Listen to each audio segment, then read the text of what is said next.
sangat merindukan penyembahan. Tapi kita tahu kita tidak akan memberikan itu kepadanya. So jangan pasif di tempat ini. You need to engage in the worship. Declare, perkatakan penyembahanmu, jangan hanya dalam hati. Angkat tanganmu, ekspresikan itu. Itu yang ditakuti, itu yang membuat kegelapan gemetar. Dan Tuhan dimuliakan. Come on, lift it up your hands. Sama-sama yuk katakan, kami sembah Kau Tuhan.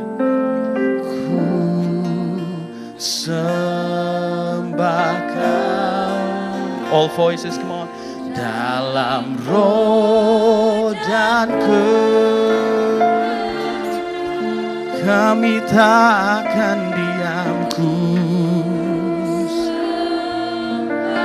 Ini penyembahan buat Raja segala raja, buat Yesus yang telah mati dan dibangkitkan bagi setiap kami. Tak seorang pun jua, tak seorang pun jua seperti Kau Yesus. We sing to you, ku sembah Kau, ku sembah Kau dalam roh dan kebenaran. We worship you, Lord. We bring our worship to the one and only God.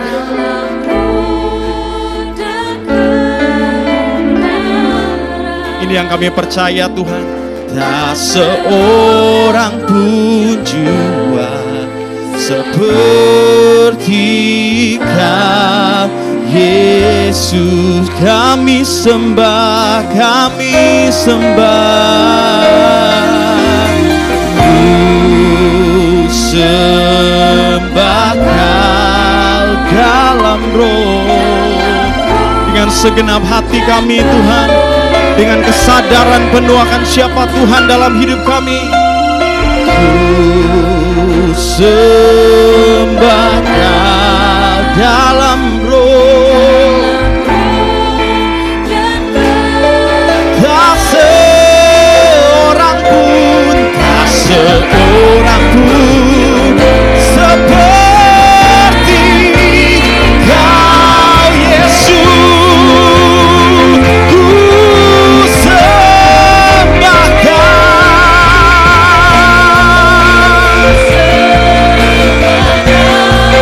All to you Lord. Mari dengan segenap hati. Ku sembah Kau Tuhan.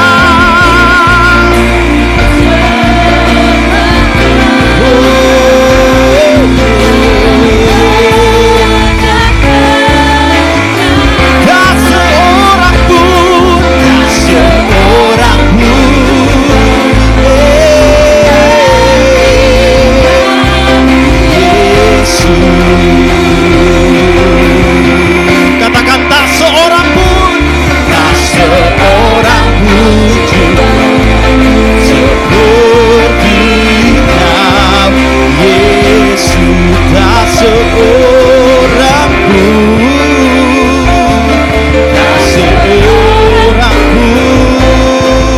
seperti Kau Yesus. Kita berikan tepuk tangan yang paling meriah buat Tuhan Yesus.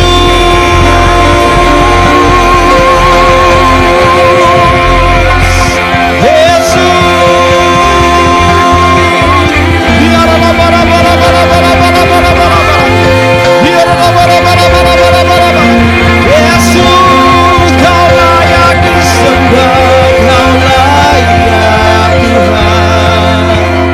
Bapak, kami tahu Tuhan, tidak ada yang layak disembah selain Yesus Kristus Tuhan. Tidak ada yang mencintai kami seperti Engkau Tuhan. No one loves us like you does for us Tuhan. Gak ada yang mencintai kami sampai mau mati buat kami.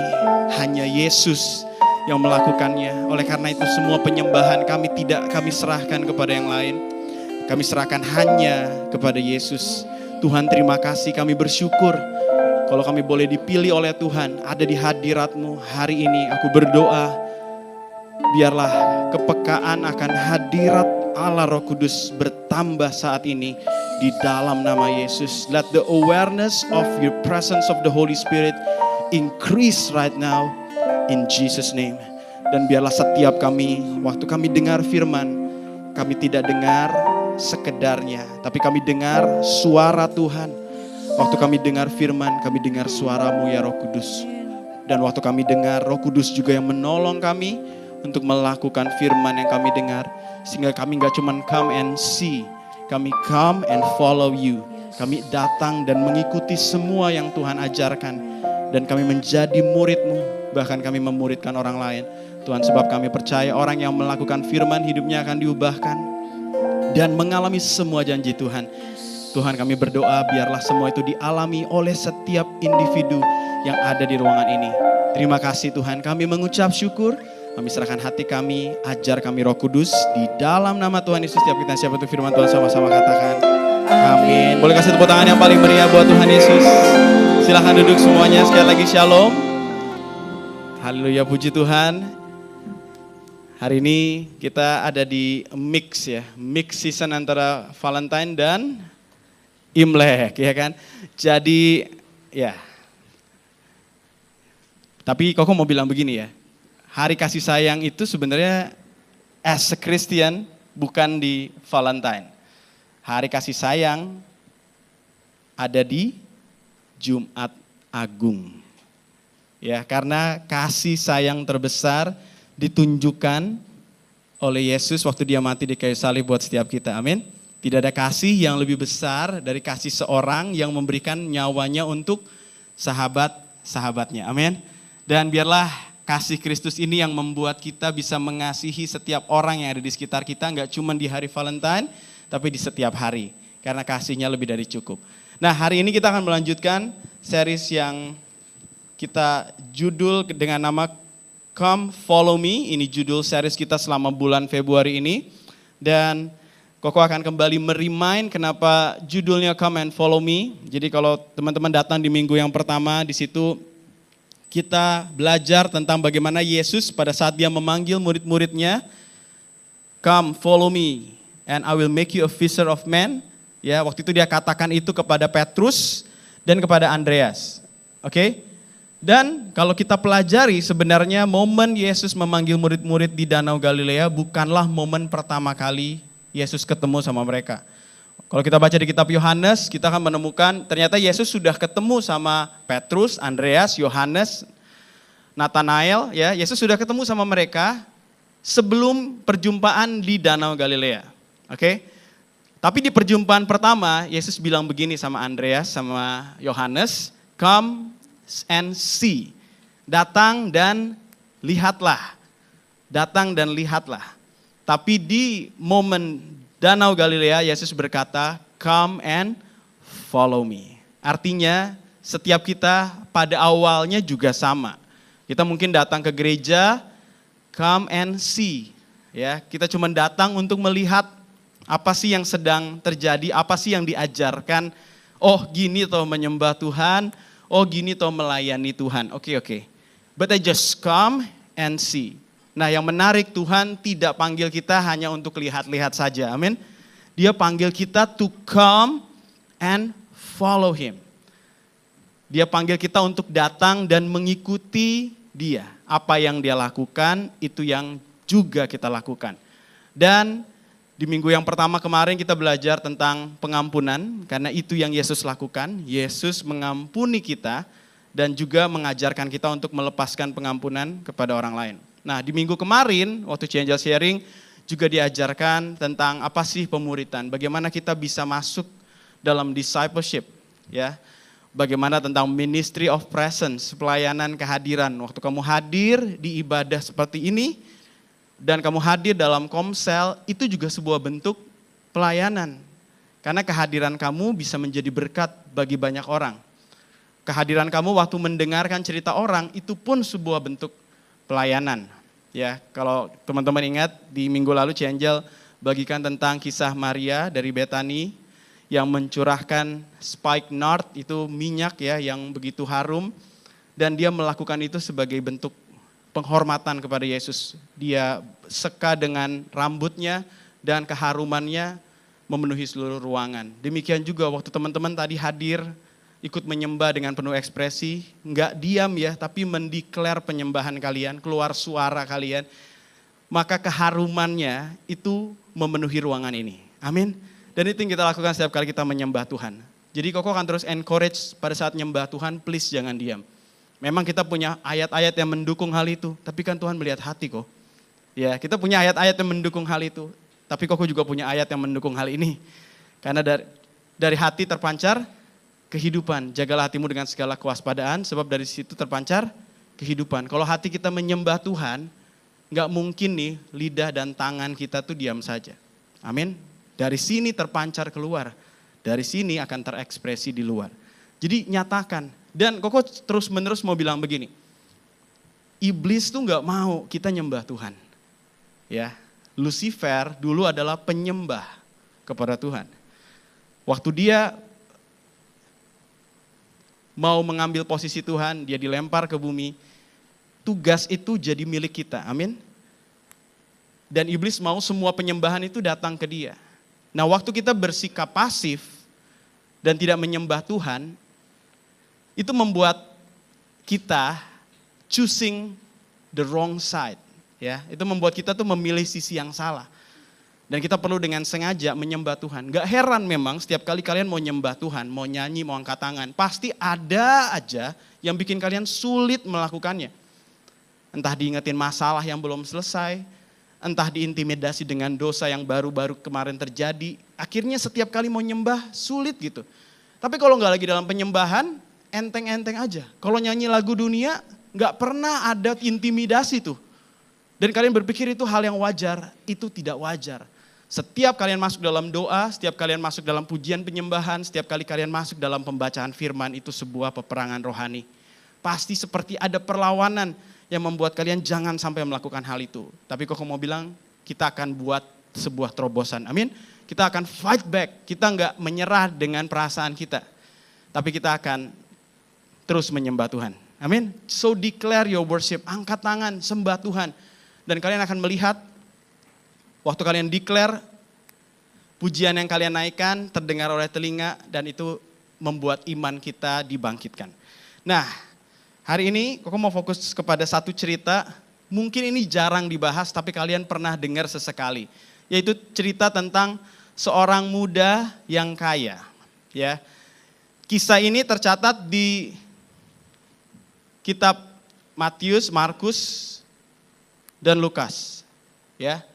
Matius, Markus, dan Lukas. Lalu setiap kitab ini membahas hal yang berbeda-beda. Oke, setiap kitab ini membahas bahwa yang datang ini kepada Yesus adalah seorang yang muda, terus dia juga seorang yang kaya, tapi di kitab Lukas juga dibahas kalau dia adalah seorang yang punya otoritas atau ruler, berkuasa.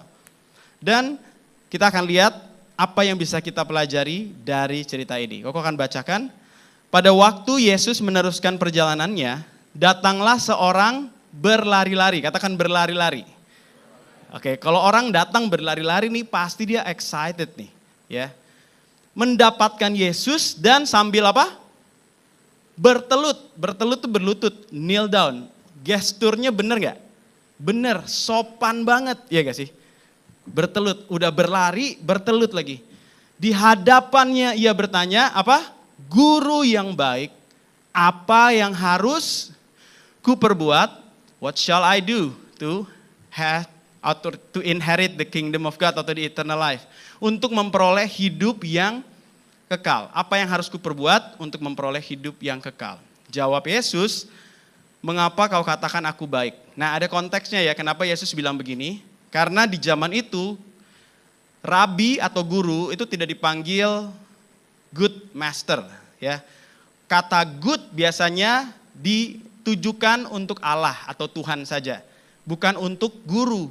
Ya, jadi Yesus bertanya, mengapa kau katakan aku baik? Tak seorang pun yang baik selain Allah saja. Yesus tidak sedang menyangkali bahwa dirinya Allah.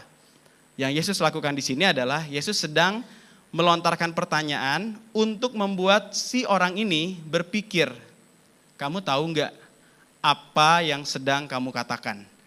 Do you really know what does it mean to call me good? Karena nanti ada penjelasannya di belakang.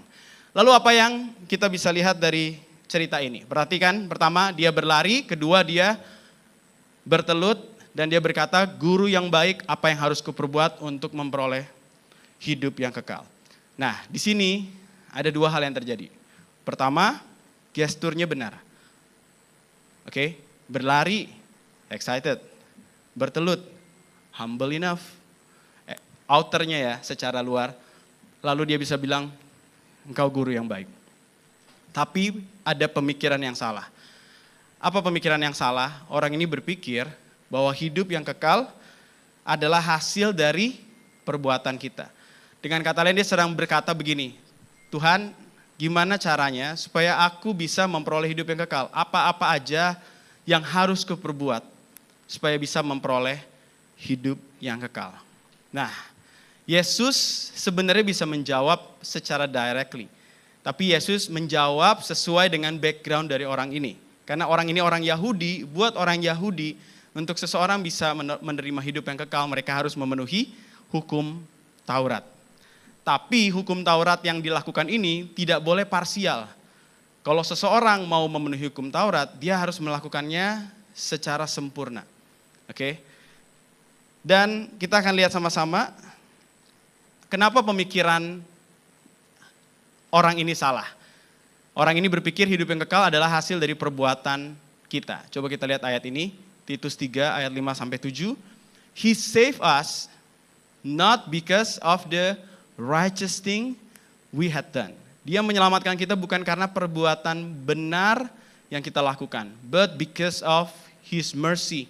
He washed away our sins, giving us a new birth. Katakan new birth. And new life, katakan new life, through the Holy Spirit. He generously poured out the Spirit upon us through Jesus Christ our Savior. Because of His grace, He made us right in His sight. Karena kasih karunia-Nya Dia membuat kita jadi benar di mata Tuhan. And gave us confidence, memberi kita keberanian untuk menerima hidup yang kekal.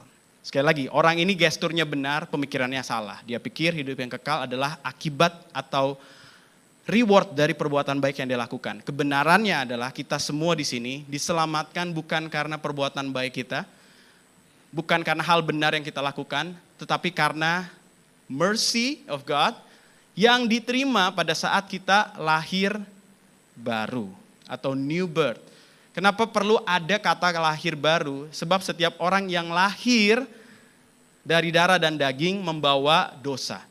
Oke, dosa disebut seperti penyakit keturunan yang menular.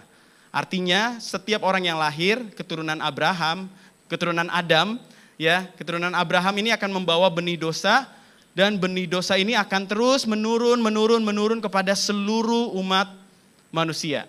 Jadi kalau dia lahir dari darah dan daging, dia akan membawa dosa. Oke? Makanya Yesus tidak lahir dari hubungan suami istri. Maria mengandung benih dari Roh Kudus. Jadi tidak dari darah dan daging. Dan apa yang terjadi? Yesus lahir ke dunia tidak bernoda, tidak bercela, tidak berdosa. Hidup sempurna. Tetapi mati bagi dosa kita. Dan pada saat kita semua lahir baru, itu membuat kita dilahirkan kembali oleh Roh Kudus. Amin. Dan pada saat kita dilahirkan kembali oleh Roh Kudus, kita tidak bawa benih dosa lagi dari Adam, kita sudah dibenarkan. Dan ini semua terjadi pada saat kita percaya kepada Yesus. Through Jesus Christ our Savior. Sekali lagi bukan karena perbuatan baik, tapi karena perbuatan Yesus yang baik. Because of His grace, He made us right in His sight. Dan itu yang membuat kita beroleh hidup yang kekal. Di sini ditulis ada mercy and grace. Let's take a look. Apa sih maksudnya mercy and grace? Apa bedanya? Mercy artinya belas kasihan. Grace artinya kasih karunia. Tapi pengertian dari mercy adalah diselamatkan dari hukuman yang selayaknya kita terima. Jadi mercy itu bicara tentang gini, kamu sebenarnya pantas dihukum, tapi kamu diselamatkan. Kamu nggak perlu tanggung hukuman itu. Itu namanya mercy. Oke? Kalau grace itu artinya dikaruniai berkat yang kita tidak layak terima. Oke? Sekali lagi, mercy artinya diselamatkan dari hukuman yang selayaknya kita terima. Grace artinya dikaruniai berkat yang kita tidak layak terima. Setiap orang yang berdosa pasti harus tanggung hukuman, betul? Koko pernah kasih ilustrasi ini. Kalau Koko melanggar lalu lintas, terus Koko ditilang dan minggu depan Koko harus ambil SIM Koko dan bayar denda, Koko nggak bisa berpikir karena masih ada waktu 7 hari aku buat kebaikan, selama 6 hari aku dokumentasi semuanya ke panti asuhan, ke panti jompo, bagi-bagi makanan. Terus di hari sidang, pada saat hakim tanya begini, kamu tahu kesalahan kamu? Tahu.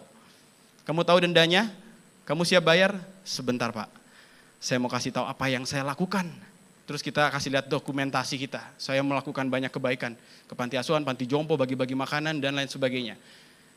Kalaupun semua itu dikasih lihat ke hakim ini, menurut teman-teman apakah hakim tetap akan menjatuhkan hukuman?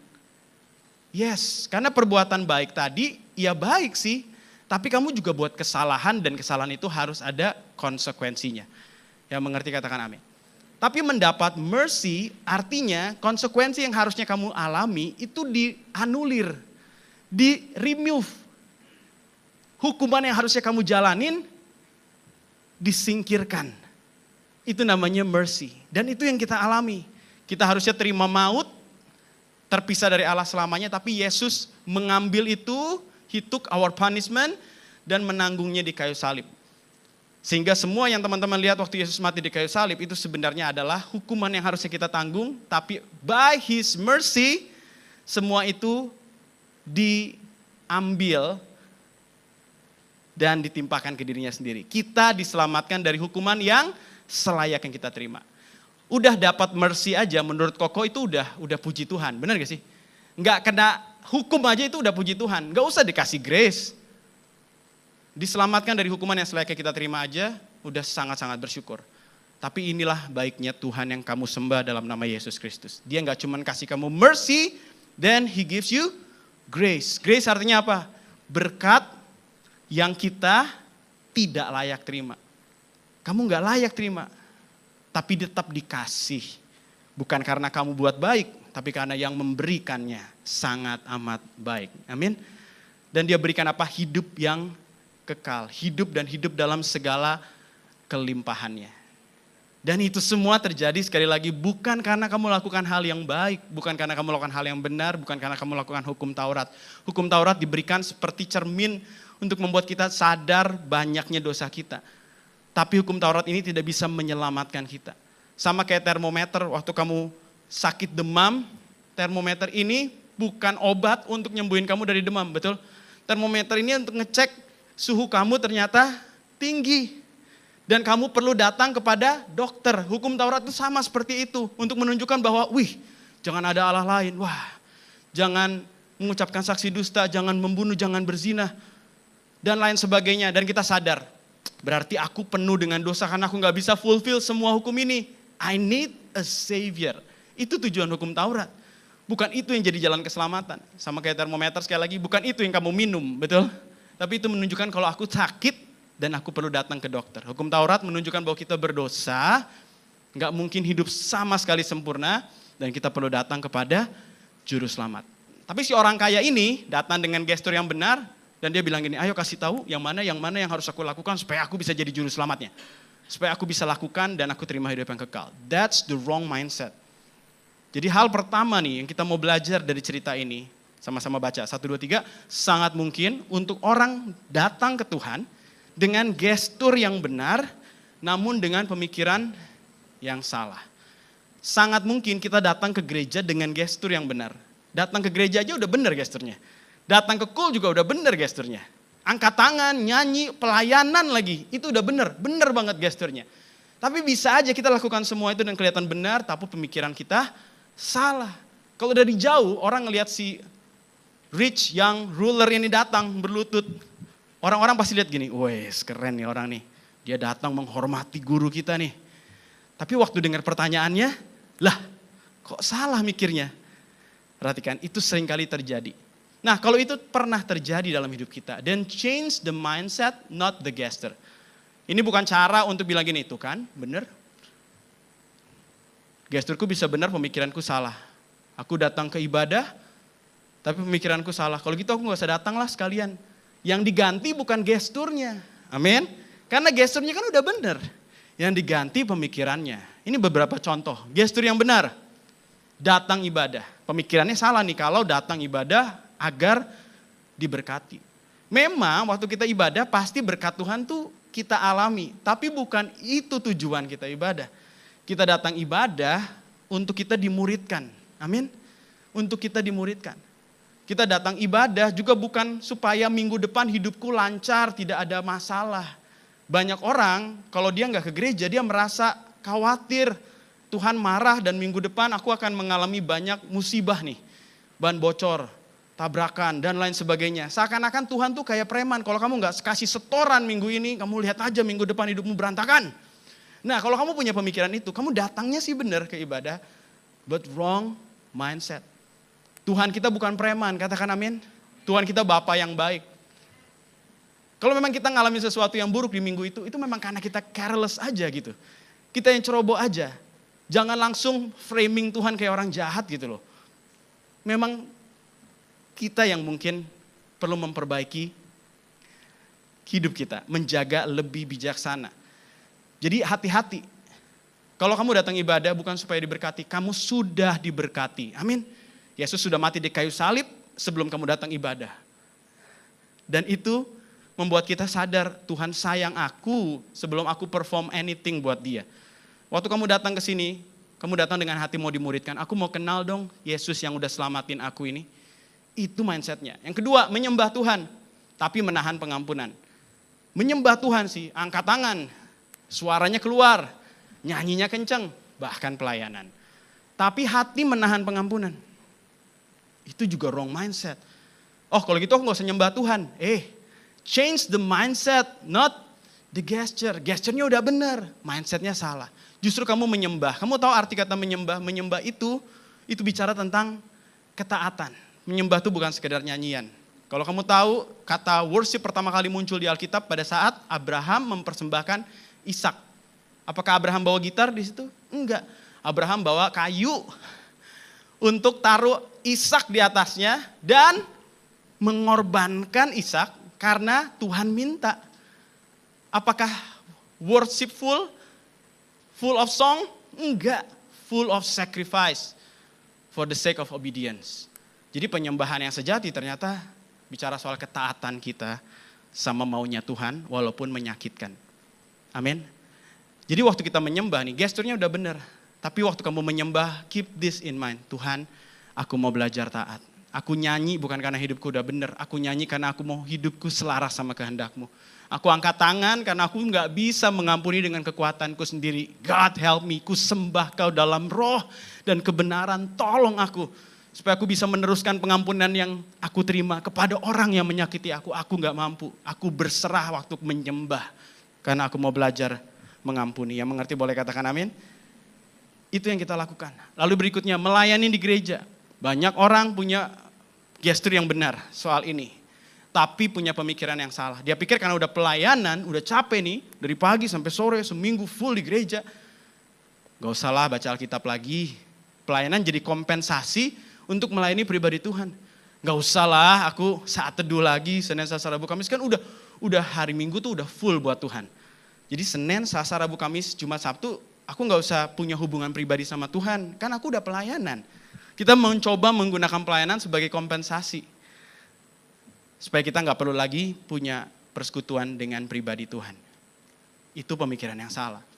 Ya, dulu Koko punya pemikiran ini. Apalagi kalau hari Minggu. Wah, itu kayak hari kompensasi sedunia. Koko pelayanan dulu di Jakarta juga dari pagi nih sampai sore sampai malam kadang. Di Jakarta ibadah tuh bisa 4-5 kali. Dan tempatnya beda-beda lagi. Pagi pelayanan, udah kayak orang paling sibuk dah. Terus pas pulang tuh kayaknya Tuhan, udahlah ya. Gak usah lagi lah baca Alkitab lah ya. Kan udah seharian kita bersama Tuhan. Koko berpikir seperti itu gitu. Kompensasi. Jadi ini Koko tulis ya karena Koko dulu ngalamin. Tapi Koko sadar ternyata itu pemikiran yang salah. Kalau kamu melayani gesturmu udah bener. Jangan stop pelayanan. Tapi justru melayani pribadi Tuhan adalah fondasi dari pelayanan yang kamu lakukan di hari Minggu. Amin. Kalau aku gak punya hubungan dengan Tuhan, berarti aku gak kenal Tuhan yang kulayani dong. Tapi karena aku punya hubungan dengan Tuhan, aku kenal siapa dia, aku semakin excited melayani dia. Amin. Gestur yang benar, datang ke komsel. Pemikiran yang salah, cuma buat kumpul. Cuma buat hangout. Makanya setiap kali ada pertanyaan diskusi dan di-challenge untuk melakukan firman, jawabannya selalu ngambang. Jawabannya selalu bukan yes aku mau gitu. Tapi beribu-ribu alasan ditumpahkan. Karena kita gak pengen berubah. Kita cuma pengen ngumpul, gak pengen bertumbuh. Wrong mindset. Change that mindset. Not change the gesture. Bukan gak boleh datang cool lagi, tetap datang. Tapi ganti mindsetnya, amin. Aku mau bertumbuh. Yang namanya bertumbuh pasti tidak nyaman. Kita kalau naik kelas aja selalu harus hadapin ujian. Kalau aku mau tanya nih yang kerja, emang kalau kamu dipromosi, hidupmu makin nyaman? Enggak kan? Kamu naik ya, kamu jadi supervisor sekarang ya. Enak nih makin nyaman. Mana ada kayak gitu. Kalau kamu dipromosi nih, tanggung jawabmu makin besar. Dulu kamu pulang kantor, leha-leha. Sekarang pulang kantor bawa kerjaan. Pikiran masih, aduh besok gimana nih. Kamu lihat, bertumbuh selalu berjalan beriringan dengan ketidaknyamanan. Kalau kamu nge-gym, kamu pikir ototmu makin besar tanpa ada rasa sakit? Enggak kan? Even anak kecil aja, dulu Tobi ya, waktu dia bertumbuh dari bayi nih sampai segede segini sekarang, itu tuh dulu tuh ada yang namanya growth spurt. Ya, bener gak sih kok ngomongnya? Apa istriku? Ya itulah pokoknya. Nah setiap kali dia mau bertumbuh nih, jadi Koko dulu gak ngerti ya, tapi ada 1 malam, 2 malam di mana dia tuh nangis melulu. Udah dikasih susu, udah. Ganti pampers, udah. Kan gak bisa diajak ngobrol pada saat itu ya. Jadi Koko gak tahu apa yang sedang terjadi, tapi dia nangis terus. Dicek badannya gak sakit, gak demam. Ternyata waktu di search ya, di Google, oh ada fase. Waktu anak ini mulai bertumbuh, otot-ototnya mulai semakin kuat, tulang-tulangnya semakin kuat, badannya mulai bertambah panjang gitu ya. Dia akan seperti kesakitan gitu dan malam itu dia akan terus nangis dan merasa gak nyaman. Tapi itulah proses pertumbuhan. Amin. Jadi kalau kamu berpikir aku mau bertumbuh tapi mau nyaman, itu gak masuk akal. Amin. Jadi kalau kamu ke gereja, ikut cool, terus kamu berpikir akan selalu nyaman, itu gak masuk akal. Akan ada hal-hal yang nge-challenge kamu to grow. Amin. Then change the mindset. Sekali lagi, bukan ganti gesturnya, ganti cara berpikirnya. Nah, Yesus jawab kayak gini sama orang muda kaya ini. Kan dia backgroundnya orang Yahudi kan. Lalu lah Yesus langsung keluarin senjata ya. Yesus langsung bilang gini, engkau kan tahu perintah-perintah ini kan, 10 hukum Taurat tahu kan, jangan membunuh, jangan berzina, jangan mencuri, jangan memberi kesaksian palsu, jangan menipu orang, hormatilah ayahmu dan ibumu. Kalau Koko kasih angka di ayat ini, itu bicara tentang hukum keberapa dari hukum Taurat. Jangan membunuh itu hukum ke-6, jangan berzina ke-7 dan seterusnya. Dan kalau teman-teman tahu di hukum Taurat itu selalu dibagi 2. Hukum yang nomor 1 sampai 4 itu bicara tentang hubungan kita dengan Tuhan. Hukum nomor 5 sampai 10 itu bagaimana kita berrelasi dengan sesama. Makanya kalau disimpulkan Tuhan bilang gini, kasihilah Tuhan Allahmu dengan segenap hatimu. Dan yang kedua, kasihilah sesamamu manusia seperti dirimu sendiri. Nah Yesus tuh bisa langsung tembak pakai part yang pertama, yang soal hubungan dengan Tuhan. Tapi Yesus masih baik ya. Memang baik sih. Tapi Yesus tuh gak mau langsung jelep gitu ya. Yesus sengaja pakai part yang kedua dulu.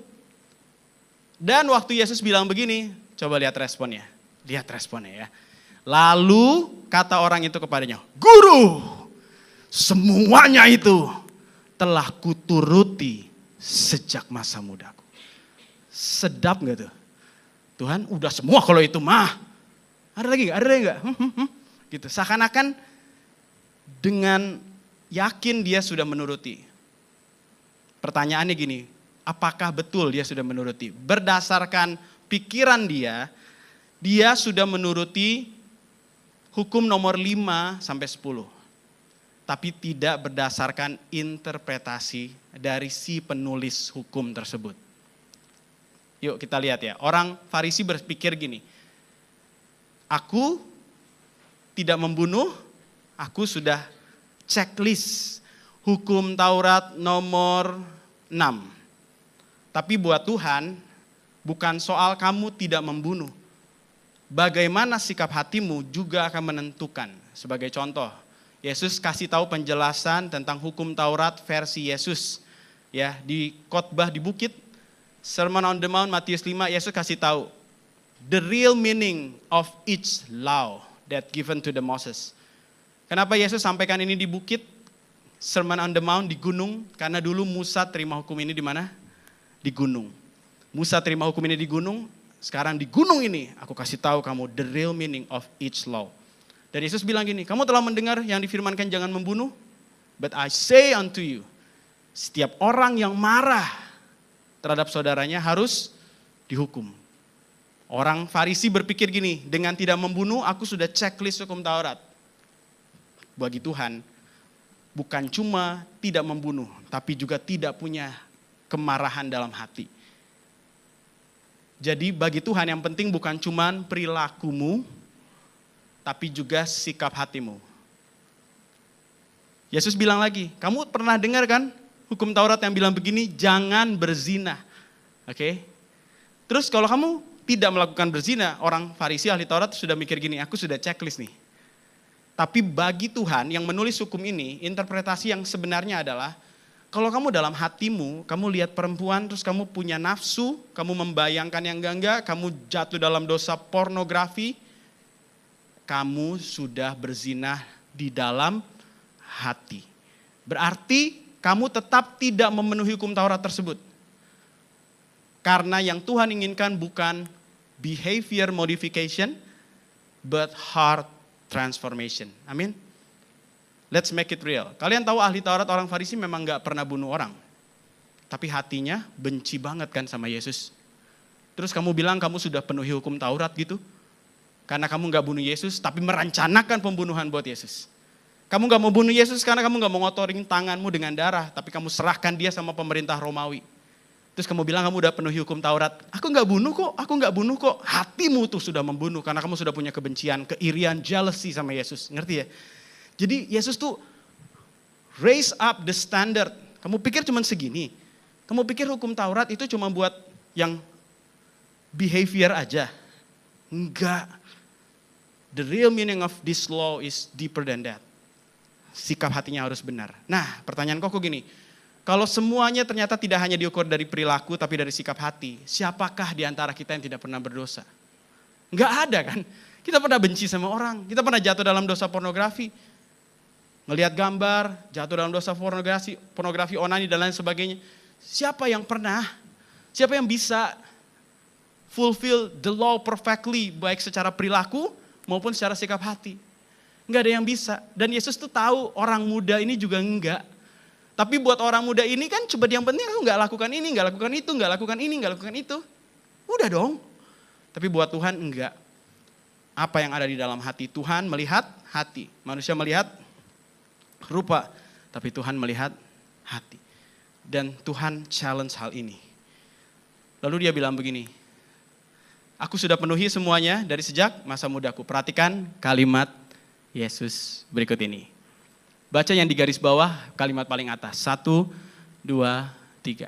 Tetapi Yesus memandang dia. Jadi kalau kamu visualisasikan momen ini, orang ini masih berlutut nih. Dan masih bilang gini, Guru, semua itu udah kupenuhi dari sejak masa mudaku. Terus Yesus tahu, iya yang kamu penuhi cuma behavior, modification, but not your heart be transformed. Terus Yesus ngelihat laki-laki yang kaya raya ini, yang mematuhi hukum Taurat ini dengan penuh apa?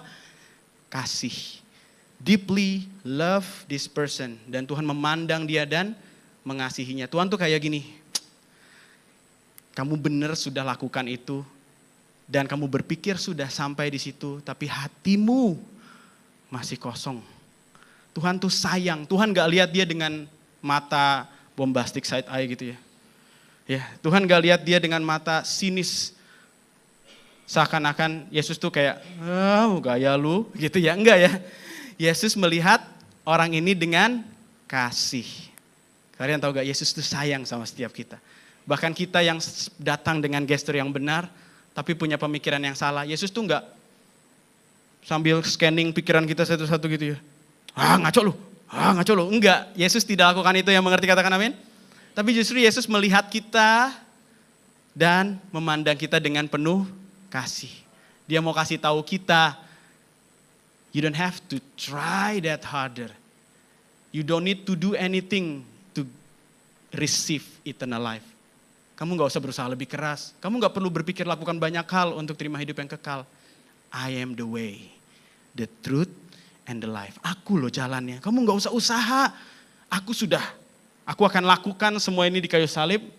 Dan kamu akan diselamatkan karena perbuatanku. Tuhan tuh sayang banget. I wish you know this truth. And this truth will set you free. Amin. Yesus tuh lihat dia dengan penuh kasih. Terus Yesus langsung tembak. Karena Yesus tahu hatinya. Yesus bilang gini. Lalu berkata kepadanya, hanya satu lagi kekuranganmu. Sama-sama baca, pergilah, jualah apa yang kau miliki. Berikanlah itu kepada orang-orang miskin. Nih perhatikan ya, kalimat berikan itu kepada orang-orang miskin, itu part dari hukum Taurat yang kedua. Kasihilah sesamamu manusia seperti dirimu sendiri. Bagi-bagiin dong sama orang miskin. Maka engkau akan beroleh harta di surga. Kemudian, come and follow me. Ini responnya. Mendengar perkataan itu mukanya muram. Lalu pergi dengan sedih sebab banyak hartanya. Kalian tahu orang ini berpikir dia sudah memenuhi hukum Taurat. Padahal dia gagal di hukum Taurat nomor pertama. Jangan ada Allah lain di hadapanku. Dia berpikir dia sudah lakukan nih semuanya. Padahal yang pertama aja dia udah gagal. Buat orang ini, Allah lainnya adalah possession atau harta miliknya, kekayaan yang dia punya. Buat orang ini ya, karena banyak hartanya, dia merasa ini lebih penting. Yang menariknya, tadi teman-teman tahu kan gesturnya dibilang apa di awal? Guru yang baik. Oke? Pertanyaan Koko gini, kalau kamu bisa bilang Yesus itu baik, kenapa kamu tidak mau mengikuti yang dia minta? Apakah kamu sungguhan percaya kalau Yesus baik? Atau itu cuma sekedar bubbling aja, sekedar basa-basi? Makanya Yesus tadi tanya, mengapa kamu bilang aku baik? Karena Yesus tahu, kamu gak sungguhan ngomong itu. Kalau kamu bilang aku baik, dan hanya Allah saja yang baik, berarti aku ini Allah. Dan kalau aku Allah, kenapa ada Allah lain di dalam hatimu? In this context, Allah lainnya adalah His wealth and possession. Paham ya? Dan ini menghalangi dia untuk mengikuti Yesus. Dia tidak memilih untuk meninggalkan kekayaannya, dia lebih memilih untuk meninggalkan jalan keselamatan yang sudah persis ada di depan matanya. Karena ada Allah lain, yaitu kekayaannya. So what we can learn? Nomor 2, undangan untuk mengikuti Yesus selalu mengharuskan kita untuk meninggalkan Allah lain. Buat orang ini, Allah lainnya adalah kekayaan. Jangan salah paham ya, kalian jangan berpikir, wah susah lah kok, kalau aku di posisi orang itu, pasti aku gak bisa. Kalian lupa cerita Sakeus. Sakeus tuh kaya loh. Waktu Sakeus dipanggil Yesus, Sakeus turunlah aku mau ke rumahmu. Terus conversation terjadi. Kalian tahu apa yang dilakukan Sakeus? Sakeus berdiri. Dan bilang gini, Tuhan setengah dari hartaku akan kubagikan sama orang miskin. Dan kalau ada yang kuperas, aku kembalikan. Berapa? Ini kok lupa beneran. Berapa? 4 kali lipat. Guys, kalau kalian hitung bener-bener ya, hartanya ini udah dibagi 2 loh.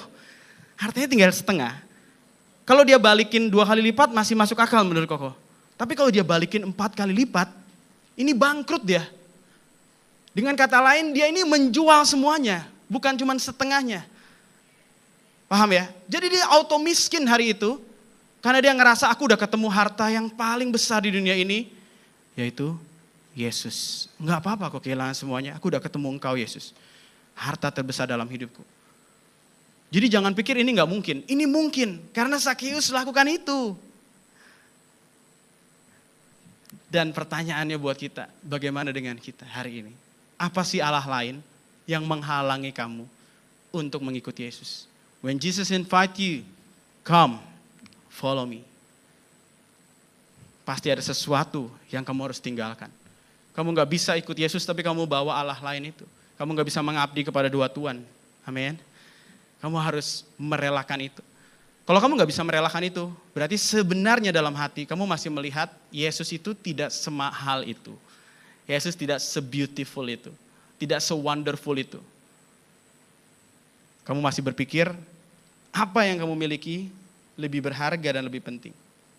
Mungkin buat beberapa dari antara kita itu bukan kekayaan. Tapi ego. Mungkin beberapa dari antara kita, unforgiveness, itu jadi Allah lain di hidup kita. Mungkin beberapa dari antara kita traumatic experience yang selalu menghalangi kita untuk bisa ikut sama Tuhan. Mungkin beberapa dari antara kita itu soal pasangan hidup. I don't know. But if you want to come and follow Jesus, you need to leave something else. Amin. Kamu perlu ninggalin yang lain. Dan kalau kamu percaya dia guru yang baik,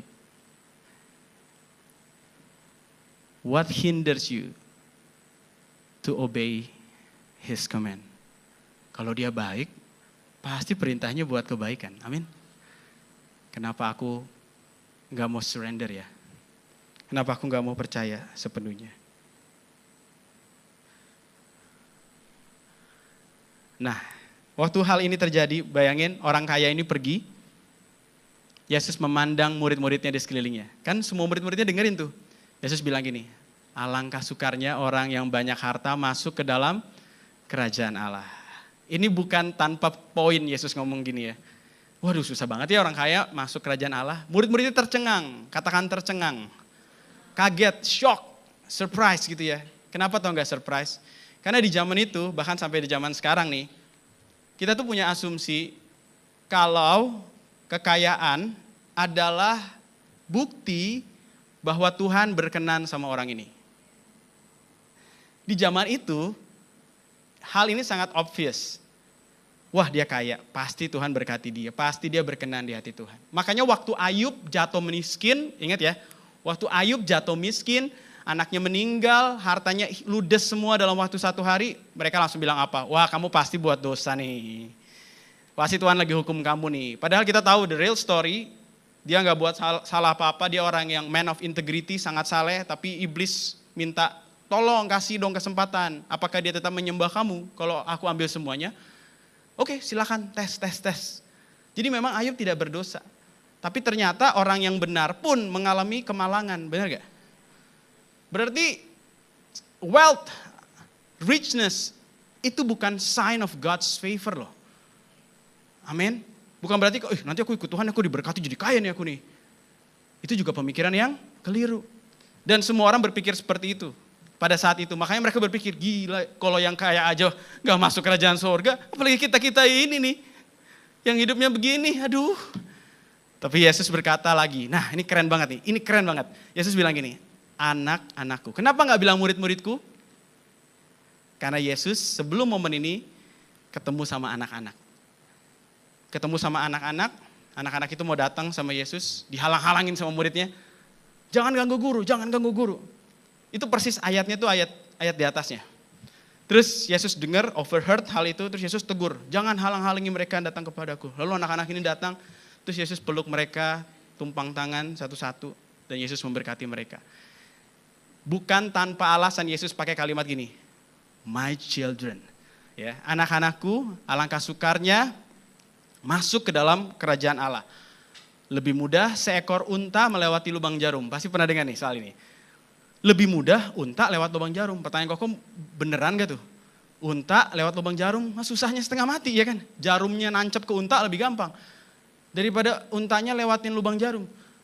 Daripada seorang kaya masuk ke dalam kerajaan Allah. Poinnya tuh bukannya, kok ini unta yang mana nih kok, lubang jarum yang mana. Ini banyak penafsiran ya, ada yang bilang lubang jarum itu gerbang di pintu Yerusalem. Yang biasa dilewati sama unta. Terus unta gak bisa lewat situ kalau dia belum turunin muatannya. Ada yang bilang begitu. Tapi sebenarnya poin utamanya adalah gini. Memang mustahil buat orang kaya kayak orang miskin kayak memang secara manusiawi kita semua tuh gak bisa masuk dalam kerajaan Allah. Tapi Yesus sengaja highlight soal kaya. Kenapa? Karena di pikiran mereka kayak tadi lagi. Orang kaya dikenan Tuhan. Orang kaya diberkati Tuhan.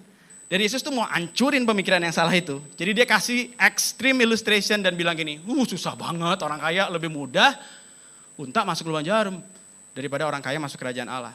Makin tercenganglah mereka, ya kan? Mereka makin tercengang dan berkata, jika demikian siapa yang dapat diselamatkan? Kita pikir mereka tuh bakalan lebih mudah diselamatkan karena mereka kaya. Yesus memandang mereka dan berkata, sama-sama katakan kalimatnya, bagi manusia hal itu tidak mungkin. Tetapi bukan demikian bagi Allah. Sebab segala sesuatu mungkin bagi Allah. Jadi itu Yesus tuh lagi bilang, iya kalau kamu dengan usahamu sendiri, perbuatanmu sendiri memang mustahil. Mau kamu kaya kek, mau kamu miskin kek. Karena perbuatanmu tidak pernah bisa menghapus dosamu. Tetapi bagi Allah, kalau kamu bersama aku, juru selamatmu, yang tanggung semua dosamu di kayu salib, gak ada yang mustahil. Yang mengerti boleh katakan amin. Jadi this is the real meaning of why Jesus tell this statement. Nah ini yang tadi kau bilang, ini yang Yesus lakukan. Boleh pemain keyboard. Ini yang Yesus lakukan. Sesungguhnya aku berkata kepadamu siapa saja yang tidak menyambut kerajaan Allah seperti seorang anak kecil, ia tidak akan masuk ke dalamnya. Jadi Yesus nyata sebelum ketemu orang ini, si kaya dan taat hukum Taurat menurut versi dia ini, Yesus tuh bilang gini, aduh kalau kamu gak jadi kayak anak-anak ini nih, kamu gak akan masuk dalam kerajaan Allah, kamu gak akan terima hidup yang kekal. Makanya tadi Yesus bilang ini, dear my children. Ingat gak? Tadi kita baru aja ketemu anak-anak. Kok rasa-rasanya lebih mudah bagi seorang anak kecil masuk dalam kerajaan surga daripada orang kaya yang menaati hukum Taurat dan berpikir self-righteous achieving the eternal life. Lebih mudah jadi kayak anak-anak ini. Untuk kalau kamu mau terima hidup yang kekal. Bagi Allah tidak ada yang mustahil. Memang bagi manusia gak mungkin. Entah dia kaya entah dia miskin. Tapi bagi Allah gak ada yang mustahil. Lalu ia memeluk anak-anak itu. Posisinya lihat sama gak? Anak-anak itu kan pendek. Orang kaya ini tadi ngapain? Berlutut. Posisinya sama nih. Ya anak kecil mungkin tingginya segini juga. Makanya kita kalau ngobrol sama anak kecil berlutut kan. Kedekatannya sama. Orang ini berpikir, lah kalau harus tinggalin kekayaan, mending aku berusaha lebih keras. Dia tinggalin Yesus dengan muka muram.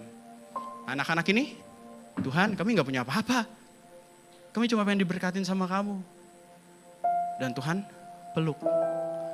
Meletakkan tangannya atas mereka. Dan ia memberkati mereka. You know what the difference between these two rich young ruler and these children? Yang satu berpengaruh, berpikir bisa mencapai hidup benar dengan perbuatan. Tapi tanpa sadar dia memberhalakan kekayaan. Anak ini nobody. Apalagi zaman itu anak-anak itu dianggap gak ada kontribusinya di dalam kehidupan bermasyarakat. Tapi anak ini cuma punya apa? Humility, kerendahan hati. Dan satu-satunya yang dia bisa lakukan apa? Menerima. Bukan achieving. He only can receiving from God. Karena dia gak punya apa-apa. Makanya Tuhan bilang gini, blessed are those who poor in the spirit. Berbahagialah mereka yang miskin. Sadar kalau gue tuh gak bisa. Cuma Tuhan yang bisa. Mereka akan terima kerajaan Allah itu. Amin. Koko akan tutup dengan ilustrasi ini. Ini Tobias. Waktu dia masih bayi. Ya. Koko kan bacain kalimat ini ya. He is my son Tobias. This position as a son is given by birth, not by his effort. posisi sebagai anak. Dia terima karena dia lahir sebagai anak dari Koko dan Ci Angel. Oke? Posisi kamu sebagai anak Allah diterima bukan karena perbuatan kamu, tapi karena kamu lahir baru. Amin. Amin. Dia belum bisa ngapa-ngapain. Tobi gak bisa ngapa-ngapain. Waktu di umur segini, yang ada kita mengeluarkan banyak biaya dan mengeluarkan banyak effort buat dia. Bukan dia yang banyak effort ke kita ya. Kita yang banyak effort ke dia. Koko mesti waktu itu ganti-gantian jaga, begadang. Karena dia tuh dulu susah banget tidur. Malam lebih susah tidur daripada siang. Siang tidur dia. Malam tidur. Sedangkan kita waktu itu kerja siang, ya kan? Malam maunya tidur malah gak bisa. Aku pernah sampai emosi waktu itu banting pintu Koko. Karena baru mau tidur, aduh nangis lagi. Terus dia harus digendong baru mau tidur. Terus kalau kita duduk, dianya menangis. Koko juga mau menangis rasanya. Yuk kita nangis sama-sama. Jadi, nothing that he does ya, yang membuat Koko tuh mengasihi dia gitu. Tapi Koko tetap mengasihi dia kenapa? Bukan karena apa yang dia lakukan, tapi karena posisinya dia adalah anak. Dan Koko memang merindukan anak ini, mencintai anak ini sebelum anak ini bisa lakukan banyak hal buat Koko. Yang mengerti katakan amin. Demikian juga kamu sama Tuhan. One day, as he grow, his condition will change. Nanti kalau dia udah bertumbuh nih, kayak sekarang. Kondisinya berubah, dia bisa macam-macam lah. Dia bisa jawab balik bapaknya. Dia bisa ngingetin Koko sering kasih tahu dia ya. Bi kalau makan jangan jalan-jalan. Terus kemarin Koko lagi makan, ambil jalan gini kan. Papa bilang makan jangan jalan-jalan. Oh iya maaf Bi. Kita bilang dia makan jangan nonton. Jangan sambil nonton maksudnya. Terus tadi dia ngomongin Ci Angel. Mah, kok makannya sambil nonton? Iya langsung dimatiin. Lihat ya, now he can do many things ya. Conditionnya berubah. But his position remain the same. Begitu juga yang kita alami. Statusmu di hadapan Tuhan, waktu kamu baru lahir baru, itu kamu adalah anak. Dan kamu terima posisi itu bukan karena perbuatan-perbuatan dan prestasi kamu, tapi karena Dia mengasihi kamu. Dan suatu hari kondisimu akan berubah. Tapi di momen ini, ya, as a baby, the greatest thing he could do in this condition is surrender. Hal terbaik yang paling hebat yang dia bisa lakukan dalam posisi dia, dalam kondisi dia as a baby adalah surrender. Didorong pakai stroller kemana ya dia surrender. Digendong ke gereja juga dia surrender. Surrender, emang gak bisa ngapa-ngapain juga ya kan. Dan dia surrender. You know when we are new in Christ, kita baru kenal Tuhan Yesus. Hari ini bahkan. The best thing you could ever do is surrender. Amin. Berserah. Don't be that kind of rich young ruler yang berpikir, enggak, aku punya kontrol kok untuk aku bisa selamat. As he grow, he is changing. Ingat ya, seseorang yang bertumbuh pasti berubah. Aku berdoa dalam nama Yesus, setiap kita di sini anak Shine yang bertumbuh rohaninya pasti perubahan hidupnya terjadi. As you grow, you will change. Amin. Sometimes we force someone to change, but actually they just not growing. Dia gak berubah-berubah karena memang dia gak bertumbuh. Tapi kalau yang bertumbuh pasti ada perubahan hidup. Amin. Nah waktu berubah, he can do many things now that he could not do before. Dia bisa jagain adiknya sekarang. Dia bisa lindungin adiknya. Kok ada videonya dia waktu Abigail baru lahir, gantian nih dia yang cium-cium, dia yang mainin pipinya dan lain sebagainya. But remember this, he cannot grow healthily in a fearful environment. Amen. Dia gak bisa bertumbuh dengan sehat kalau di dalam situasi yang penuh ketakutan. He needs to begin with surrender in a place of unconditional love. Amin. Dia perlu memulainya di tempat di mana dia berserah kepada kasih yang tidak bersyarat. Dan sesudah dia mulai bertumbuh nih, apakah Koko gak pernah disiplin dia? Sering. Tapi disiplin itu diberikan dalam place of unconditional love. Semarah-marahnya kita sama Tobi, kita selalu bilang dia, kita lakukan ini karena kita sayang. Barang siapa ku kasihi, ia ku tegur dan ku hajar. Karena dia anak, makanya Koko disiplin. Karena kamu anak Allah, makanya Roh Kudus disiplin.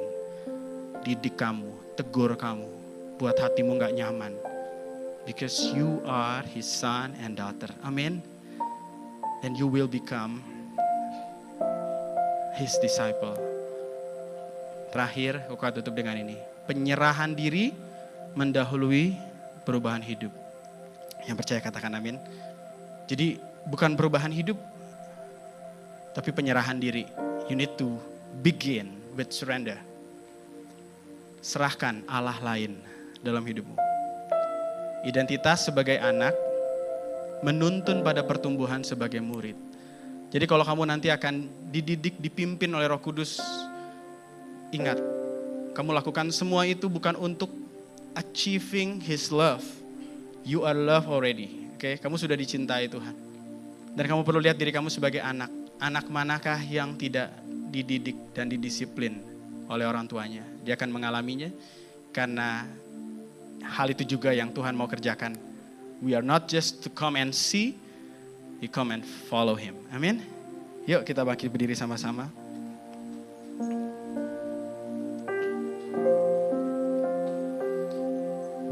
I surrender. I surrender.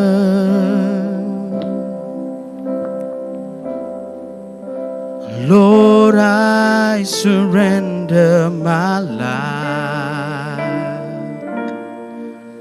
and give it all to you. Katakan, I surrender. I surrender. Maria mau come and follow Jesus. Come on, sing. Lord, I surrender my life and give it all to you. Mari dengan hati yang berserah. If you want to come and follow Jesus, come on, sing. I surrender. Yes, we surrender, Lord. I surrender. Lord, I surrender. Lord, I surrender my life and give it all to you. And give it all to you. No other gods in our life, Lord. I surrender. Yes, I surrender. Sing, I surrender. Oh, I surrender. Lord, I surrender my life.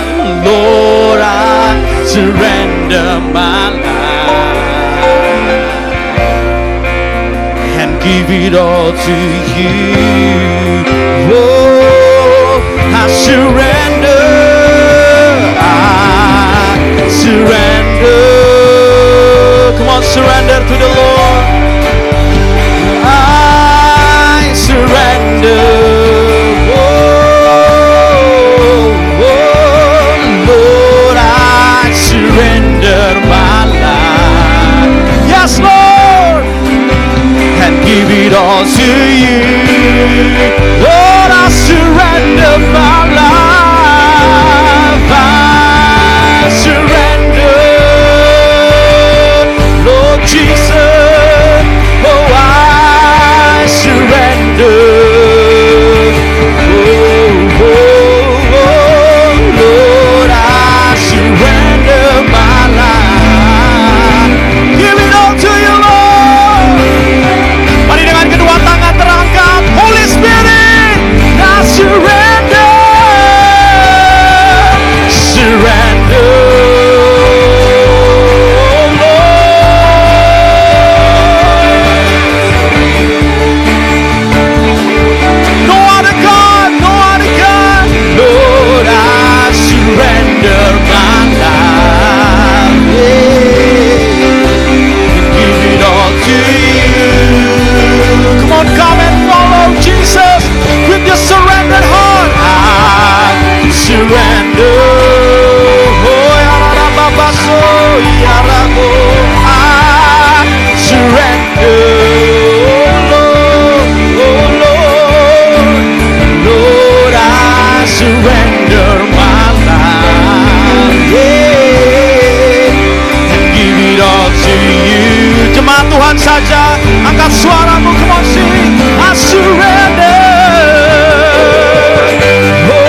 sebagai keputusan, bukan sebagai lirik lagu.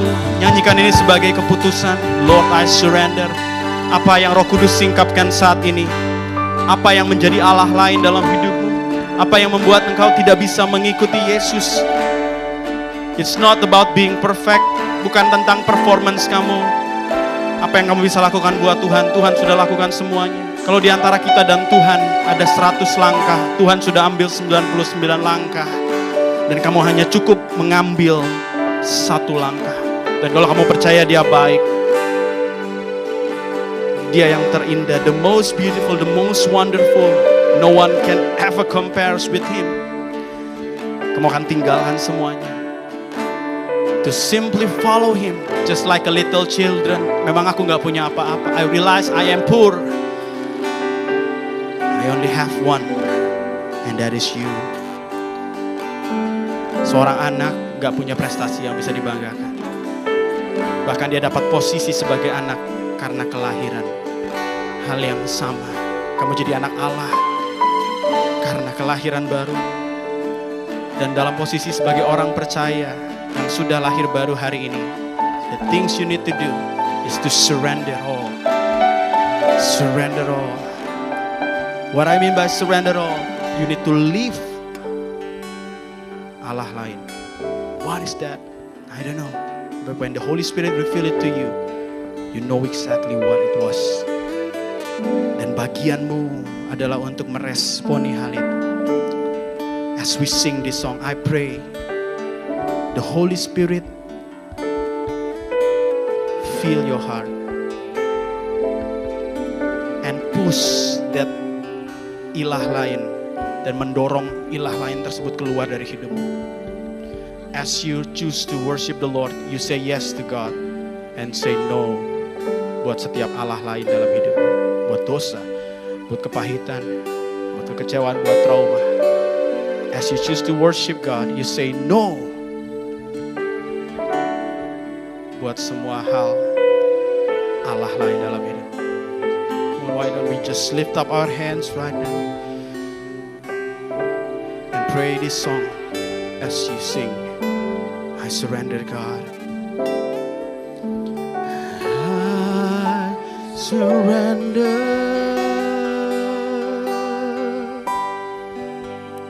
I surrender.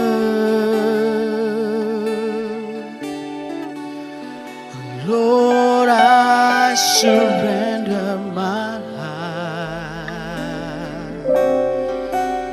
and give it all to you. Lord, I surrender. I surrender.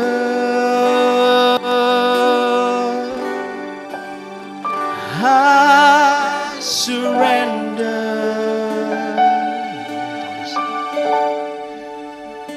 Lord, I surrender my life and give it all to you. Mari sekali lagi sama-sama katakan I surrender. Yes, I surrender.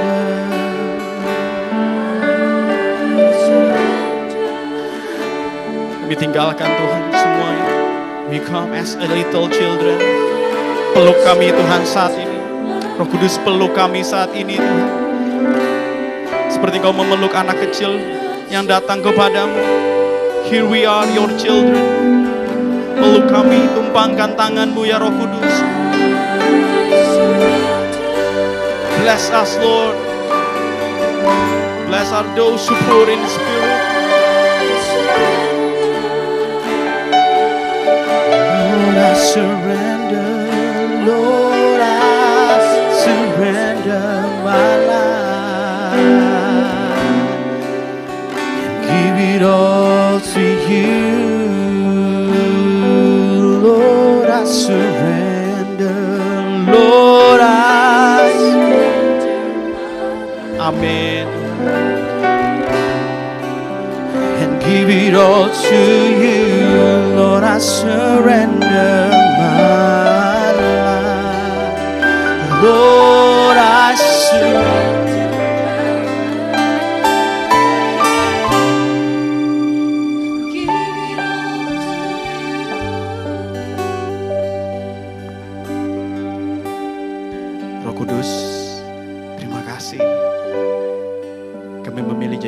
seperti anak kecil yang datang ke hadirat-Mu. We don't have anything to give to you. We don't have anything to perform. We just simply come. Kami gak punya apa-apa, cuma Yesus. Dan hari ini kami serahkan hidup kami seluruhnya. Kami gak bilang kami mampu, tapi kami mau. Biar Roh Kudus yang mampukan. Tuhan, kalau Tuhan bisa buat itu dalam hidup Sakeus, Tuhan bisa buat itu dalam hidup kami. Let us become bankrupt buat hal-hal yang memang tidak berharga. For the sake of gain, the real treasure. And that is you. That is our relationship with you. Tuhan, terima kasih. Roh Kudus, aku berdoa setiap kami growing as a little children, start and begin in the place of surrender, of unconditional love. Mulai dari tempat penyerahan diri. Penyerahan diri hari ini, Tuhan. Kepada kasih yang tidak bersyarat. Dan sebagaimana anak dididik oleh bapaknya. Train the children. Aku berdoa Roh Kudus juga akan train us, coach us, lead us, guide us, help us. Supaya kami bertumbuh. Tapi identitas kami, posisi kami gak pernah berubah. One day kami bisa lakukan banyak buat Tuhan. Tetapi itu tidak akan pernah menambah kasih-Mu dalam kami. One day kami mungkin gagal, itu pun tidak mengurangi kasih-Mu. Because our condition may change, but our position remain the same. Dan biarlah Tuhan, itu membuat kami punya rasa aman untuk grow. As we grow, we change. And we become your disciple. Because we want to come and follow you. Terima kasih Tuhan. Di dalam nama Yesus, penuhi kami Tuhan. Mari angkat kedua tanganmu. Dan terima berkat dari Tuhan. Tuhan memberkati engkau dan melindungi engkau. Ia menyadari engkau dengan wajahnya dan memberi engkau kasih karunia. Ia menghadapkan wajahnya kepadamu dan memberi engkau damai sejahtera. Karena itu pergilah, jadikanlah semua bangsa muridku. Baptislah mereka dalam nama Bapa, Anak dan Roh Kudus. Dalam nama Yesus Kristus Tuhan. Ajarlah mereka melakukan segala yang kuperintahkan. Dan ketahuilah, notice bahwa aku menyertai engkau senantiasa. I will be with you, the Holy Spirit, the communion of the Holy Spirit, the fellowship of the Holy Spirit will be with all of you until the end of every age. Tuhan, terima kasih. We receive this blessing di dalam nama Tuhan Yesus Kristus. Setiap kita yang percaya, sama-sama kita katakan amin. Thank you everyone. God bless you. Buat teman-teman sekali lagi yang mau taruh kesaksian, testimoni, jangan lupa bisa sampaikan di link yang diberikan. God bless you.